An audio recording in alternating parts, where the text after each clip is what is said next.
Alors, des élections au Congrès sioniste mondial, ça sert à quoi, Roby? Bon, en tout cas, il faut d'abord savoir que ça sera le 39e congrès sioniste mondial. Cet événement qui est un événement quinquennal qui a été fondé par Théodore Herzl en 1897 à Bâle. En fait, c'est l'organe suprême de l'organisation sioniste mondiale qui, je le rappelle, était en fait le gouvernement de l'État d'Israël avant 1948 de ce qu'on appelait le Yishuv. Donc, il joue un rôle crucial dans la définition des politiques sionistes mondiales et en fait la répartition des budgets. Et on parle d'un budget significatif puisqu'il doit avoisiner environ 1 milliard de dollars par an.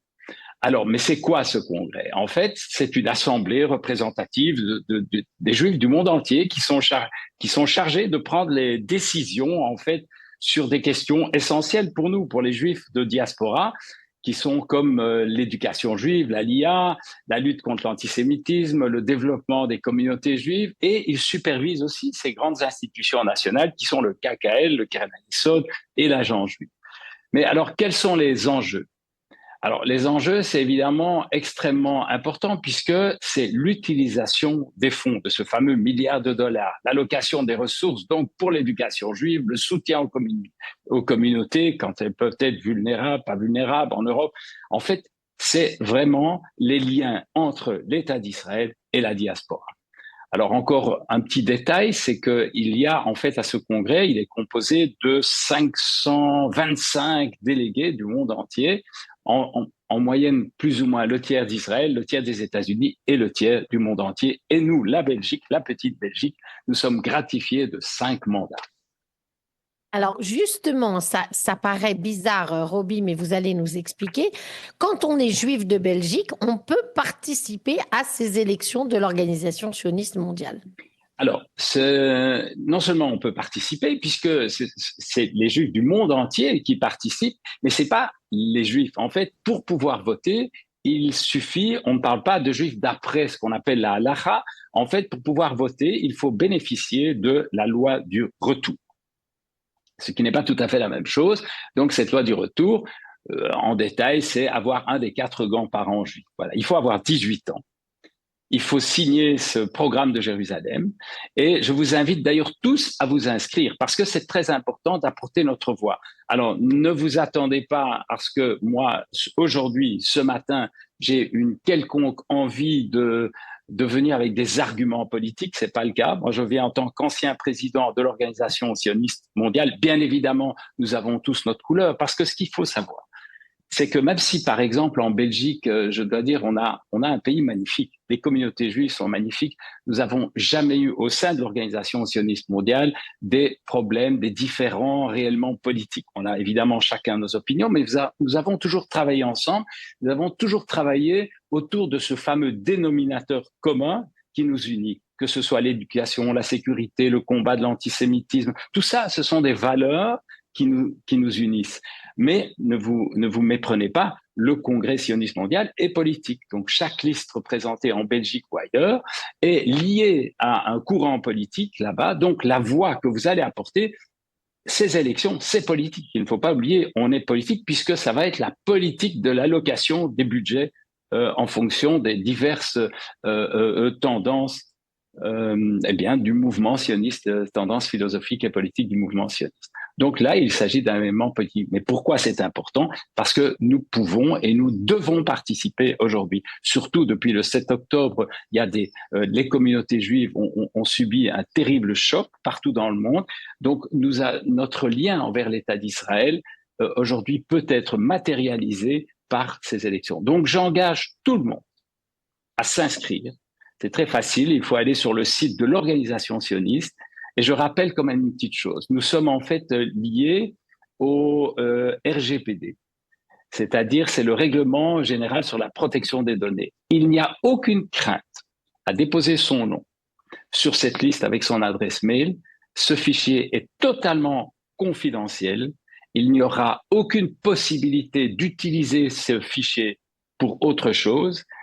Et logiquement, il sera détruit après les élections. Donc jusqu'au 31 mai, chaque personne en Belgique de plus de 18 ans ayant droit au retour doit aller s'inscrire pour pouvoir apporter sa voix à ce magnifique congrès sioniste qui va en fait avoir une influence sur les relations entre la Belgique et la diaspora. Et la Belgique, Alors, pardon, et l'État d'Israël. Alors justement, c'est un peu comme si c'était le parlement de la diaspora juive, donc c'est Voilà, important. Je précise tout de même qu'il faut aussi résider en Belgique, Roby. tout à Donc fait. comme on a beaucoup d'auditeurs, y compris belges ou francophones, qui nous écoutent depuis Israël, Paris ou ailleurs, il faut qu'ils sachent que voilà. Et donc vous allez sur bitsioniste.org parce qu'il faut Or, aussi se déclarer sioniste conformément au exactement, programme de de Jérusalem. Jérusalem.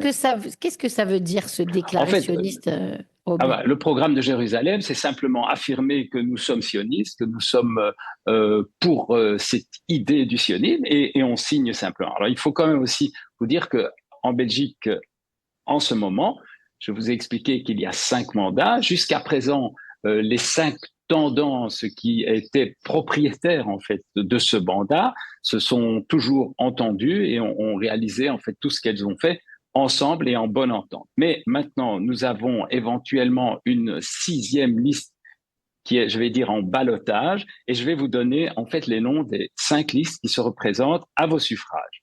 C'est très important. Donc, nous avons d'abord le Mizrahi, qui est le mouvement qui est lié au mouvement de jeunesse Bnei Akiva et au parti sioniste religieux, qui est le parti de Smotrich en Israël, donc Mizrahi. Nous avons la deuxième liste qui est l'Anoar Hatzioni, lié au mouvement de jeunesse Anoar Hatzioni. Et nous avons également le troisième liste qui s'appelle Brit Am, qui donc s'appelle Brit Am Avoda Abonim Dror Artsenu, donc lié au parti Avoda en Israël de l'ancien militaire Golan aujourd'hui, donc qui est lié à ce parti. Nous avons également en fait la liste qui s'appelle exactement l'Union pour un sionisme laïque et démocratique, qui, dit-elle, cette liste défend les intérêts de la JJL du Meretz en Israël. Et puis nous avons la liste que je soutiens, qui est la liste Am Israël Chai, qui se définit comme la liste fidèle à l'esprit de Menachem Begin et de Jabotinsky. Alors, donc on s'inscrit en ligne avec toutes les conditions qu'on vous a données avant le 31 mai. Ça, c'est Alors, on donc s'inscrit très avant le important. 31 mai. Personne ne sait sur quelle liste on s'inscrit. Même si vous vous inscrivez sur une liste ou l'autre liste, vous arriverez toujours sur le site de l'organisation sioniste. Sachez aussi que si vous vous inscrivez sur une liste A, B, C, D ou E, eh bien, vous avez quand même la possibilité de voter pour une autre liste. L'un n'est pas lié à l'autre. Mais en tout cas, aujourd'hui, ma demande, c'est de vous inscrire. Montrons au mouvement sioniste mondial, montrons la solidarité des Juifs de Belgique avec l'État d'Israël, et pas seulement avec l'État d'Israël, avec le bien-être de notre communauté. Montrons, inscrivez-vous. C'est extrêmement important. On donne encore un petit détail. Pour pouvoir voter, il faut en plus payer 5 euros, qui est le shekel symbolique. Oui, c'est vrai que c'est pas beaucoup, hein. Chez quel sioniste, 5 euros, ça va. Je pense que Non, on peut y voilà, arriver. Et c'est avant le 1er juin, minuit. voilà. Et après ça, Avant on le vous 31 donnera mai, avant avant le le 31 mai. 31 mai, oui. Et Bah donc, oui, rendez-vous sur le site ensuite, c'est le 8 et le 9 juin pour voter pour de bon. exactement. Et on vous tiendra évidemment au courant de tout cela. On vous mettra dans ce podcast le lien bissioniste.org, comme ça vous pourrez juste cliquer et voir directement tout cela. Il y a beaucoup de batailles en Israël sur cette élection de l'organisation sioniste mondiale, Roby. Oui, parce que en fait, le citoyen israélien est pas tellement au courant, puisque bizarrement, en Israël, on ne vote pas pour le Congrès. On considère que ce sont les résultats des dernières élections en Israël, en fait, qui vont attribuer ces mandats. Donc, il y a eu des élections. Donc, pour le prochain Congrès, les résultats des votes israéliens sont les résultats des dernières élections. Il y a eu beaucoup de batailles aux États-Unis, notamment. Il y a eu plus de 25 listes qui sont représentées. On a parlé aussi de fraude au sein de plusieurs listes. Aux États-Unis, le vote est déjà terminé. Nous attendons ces jours-ci le résultat de ces élections. Donc maintenant, c'est à l'Europe de jouer, c'est à l'Europe de montrer sa solidarité envers les communautés juives et l'État d'Israël. Merci beaucoup, Roby Spiegel, ancien président de l'Organisation sioniste mondiale, d'avoir été avec nous pour nous expliquer Non, pas Organisation sioniste mondiale, j'aurais bien l'Organisation voulu, mais sioniste de Belgique. de Belgique. C'est vrai, Roby. C'était pas loin. Peut-être la prochaine fois, bientôt. Qui sait. Merci beaucoup d'avoir été avec nous ce matin. Bonne journée à vous. À très vite, Roby. Merci, au revoir, Nick. Merci à vous.